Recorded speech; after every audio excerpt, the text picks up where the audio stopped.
সবাইকে কাকিমা লাইফস্টাইলে আরও একবার সবাইকে স্বাগত।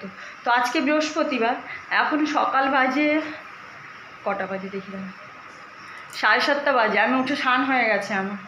এখন আমি একটু ছাদে যাবো। এখানে টিপটিপ করে বৃষ্টি পড়ছে, কিন্তু ঘরে যে গুমোট গরম সেটা এখনও কাটেনি। তো দেখি জামা কাপড়গুলো কী করবো তাই ভেবে পাচ্ছি না। চলো দেখি একবার ছাদে যাই। আজকে বৃহস্পতিবার, আমি স্নান করে এসেছি এখন, কিন্তু বৃষ্টি হচ্ছে দেখেছো, কিন্তু গরম ভীষণ পড়েছে। তো আমি ভিজবো না। আর বৃষ্টি হচ্ছে যেহেতু বাইরে জামা কাপড় মেলতে পারছি না, তো জামা কাপড়গুলো আমি এখানেই মেলে দিয়েছি। আর যদি রোদ্দুর বেরোয় তাহলেই বাইরে দেবো, নাহলে ভেতরে দেবো। তো চলো আমি পুজোটা দেবো এবারে। তো আমি পুজো দিয়ে দিচ্ছি। আর একটা কথা, একজন দাদাভাই আমাকে বলেছিল যে লক্ষ্মী পুজোতে তুলসী পাতা লাগে না। এটা সত্যি, নারায়ণের পুজোতে তুলসী পাতা লাগে। তো দাদাভাই অনেক অনেক ধন্যবাদ আমাকে এটা বলার জন্য। আর আমিও এটা মানে বাড়ির বড়দের কাছে খোঁজ নিয়ে দেখলাম।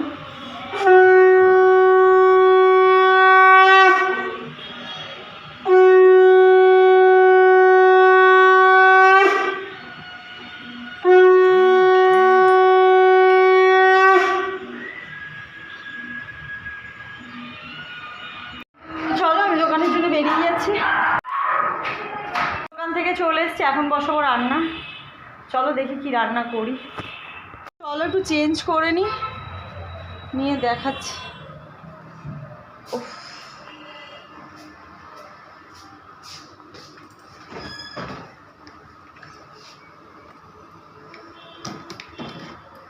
হ্যাঁ, এইটাকে তো আজকে ঠিক করতে হবে। এই যে লেবু রস টস মাখিয়ে রাখবো।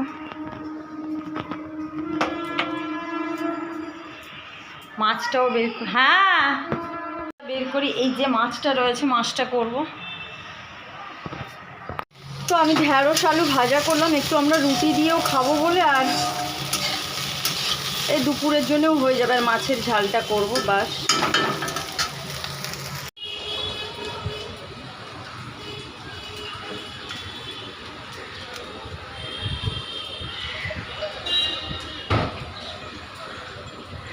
এটাই আমার মামপুর আজকে টিফিন। মেয়েটা আমার অনেক কাজ করছে, সারা দিন খুব কাজ করছে মেয়েটা আমার গো, খাওয়া দাওয়া বন্ধ দিয়ে। আমার ঢ্যাঁড়স আলু ভাজা ঢ্যাঁড়স দিয়ে। তো আমি রান্নার জন্য কড়াইতে তেল চাপিয়ে দিয়েছি। আর তার মধ্যে কয়েকটা কমেন্টের কথা তোমাদের বলি। একজন দাদাভাই বলেছে, বৌদিভাই তোমার লিভারের অনেক প্রবলেম, তো আমাকে পেঁপে খাওয়ার জন্য বলেছে, কাঁচা পেঁপে খাওয়ার জন্য বলেছে, কাঁচা আম খাওয়ার জন্য বলেছে। থ্যাংক ইউ দাদাভাই, তোমার আমি কথাগুলো শুনবো এবং এগুলো আমি মানার চেষ্টা করব। আর আর অনেকেই তো বলো প্রিয়াঙ্কাদির সঙ্গে বিয়ে দিয়ে দাও, প্রিয়াঙ্কাদির সঙ্গে বিয়ে দিয়ে দাও। সময় হলে নিশ্চয়ই হবে গো, সেটা যার যখন সময় হবে নিশ্চয়ই। বিয়ে বলে না কথায় মানুষ, জন্ম মৃত্যু বিয়ে তিন বিধাতা নিয়ে, না হলে হয় না। তো যখন সময় হবে ঠিক হবে। আরও একজন বলেছে যে আমাদের ভিডিও দেখতে খুব ভালো লাগে, তো অনেক অনেক ভালোবাসা তোমার জন্যে। আজকে কয়েকটা কমেন্টে রিপ্লাই দিয়ে দিলাম। তোমরা সবসময় বলো আমি রিপ্লাই দিই না, আমি ভিডিওতেই তোমাদের রিপ্লাই দেবো। আরও একদিন সবার নাম নিয়েই বলবো। তো চলো, আমার মাছগুলো ভাজা হয়ে এসছে। আর মাছের তরকারি বসাবো। মাছে মানে সর্ষে দিয়ে করব, একটু পেঁয়াজ দেবো।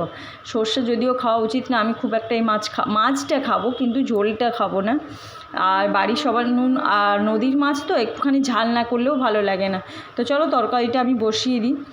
আর তরকারিটা আমার প্রায় বসানো হয়েও গেছে, তরকারিটা নামিয়ে দেবো। আর রোজ রোজ রান্না দেখাই না, একই তো রান্না, কি দেখাবো, তোমরাও বোর হয়ে যাও। হ্যাঁ দেখো, আমাদের এখানে বৃষ্টি শুরু হয়ে গেছে, বাইরেটা দেখো। ছোটোবেলায় এরকম জল নিয়ে কত খেলেছি, বৃষ্টির জল হাতে ধরে। তো গরম রয়েছে প্রচণ্ড। আর আমার রান্না হয়ে গেছে। তো চলো এবার আমি গ্যাস ফ্যাস মুছে নিই, তরকারিটা নামিয়ে নেবো, ব্যাস।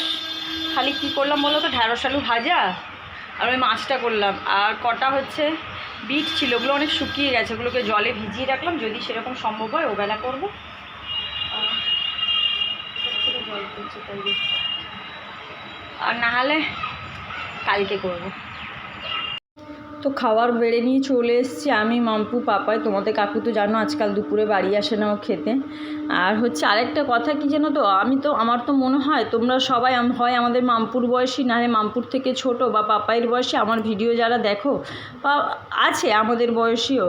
তো সবার ঘরের বাচ্চাদের কথা আমি জিজ্ঞাসা করি, আজকাল বাচ্চারা কেন মাছ খেতে চায় না আমি এটা বুঝতে পারি না গো। মাংস, ডিম, আর এই দেখো একজন ফোন দেখতে দেখতে খাওয়ার করছিল, আর ফোনের মধ্যে গিয়ে পড়লো কিভাবে, তার জন্যই বকা দিচ্ছিলাম, মুখটাকে ফুলিয়ে রেখেছে যে খাওয়ার সময়ও ফোনটা দেখতে হবে, একটু ফোনটা অফ রাখা যায় না। সব ঘরের বাচ্চারা কী ন্যাক হয়েছে জানি না। আমরা একটু টিভি দেখার জন্য কি করতাম তাই দেখতে দিত না বাড়ির লোকেরা, আর এখন এরা সব কিছু হাতের কাছে পেয়েও না নিজেদেরকে কোথায় যেন গিয়ে দাঁড়াচ্ছে দেশটা। ফিশ ফ্রাই খেলাম, তো এখন একটুখানি সেই দুপুরের পর থেকে আর ব্লগ করা হয়নি, মানে ঘুমিয়ে পড়েছিলাম, তারপর থেকে আর ব্লগ করা হয়নি।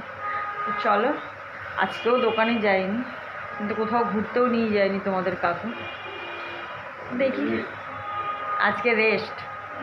চলো, রাত্রি হয়ে গেছে, ওরাও ভেতরে ঘরে শুয়ে পড়ছে, লাইট এখনও অফ করেনি, তো লাইট অফ হয়ে যাবে এবারে। সবাই খাওয়া দাওয়া কমপ্লিট হয়ে গেছে। আর ওই ফিশ ফ্রাই খাওয়ার পর আমি মানে অল্প একটু খেয়েছি, কারণ হচ্ছে বাড়িতে বানিয়েছি তাই, কিন্তু আমি খুব একটা বেশি খাইনি। তোমরা দেখতে পাবে ভিডিওতে, এটা একটা ভিডিও আসবে আলাদা করে, কারণ ফিশ ফ্রাইটা না তোমাদের প্রিয়াঙ্কা দিই বেশি বানিয়েছে, ওটা মানে হচ্ছে আমি বলে দিয়েছি, ওই নিজের হাতে করার চেষ্টা করেছে, এটা একটা আলাদা ভিডিও আসবে। আর সবাই দেখতে থাকো, পাশে থাকো, প্লিজ প্লিজ সবাই অনেক অনেক সাবস্ক্রাইব করো, লাইক করো, কমেন্ট করো, শেয়ার করো।